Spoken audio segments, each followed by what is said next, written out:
manzon Allah sallallahu alaihi wasallam yake cewa tabi'u bainal hajji wal umra, ku bibi tsakanin aikin hajji da me umra, fa innahuma yanfiyani al-faqr, domin su suna yaye talauci. Duk mutum da yake zuwa aikin hajji da umra ba zai yi talauci ba, ba ni na faɗa ban juwa manzon Allah sallallahu alaihi wasallam. wa dhunub kuma yana kankar zunubai, kama yanfil kiru khabath al-hadidi wal-dhahabi wal-fidda, kamar yadda ake markada, kamar yadda ake narka karfe, wuta kenan ya take narka karfe take mai da shi azurfa da zinari.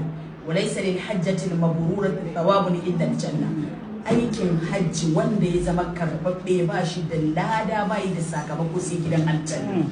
Allah ka kai mu hajji, ka sami hajji mabrur. Da hajji da umra suna yanke talauci. Allah ga kudin nan baka komi da su, Allah ka ba mu muje hajji muje.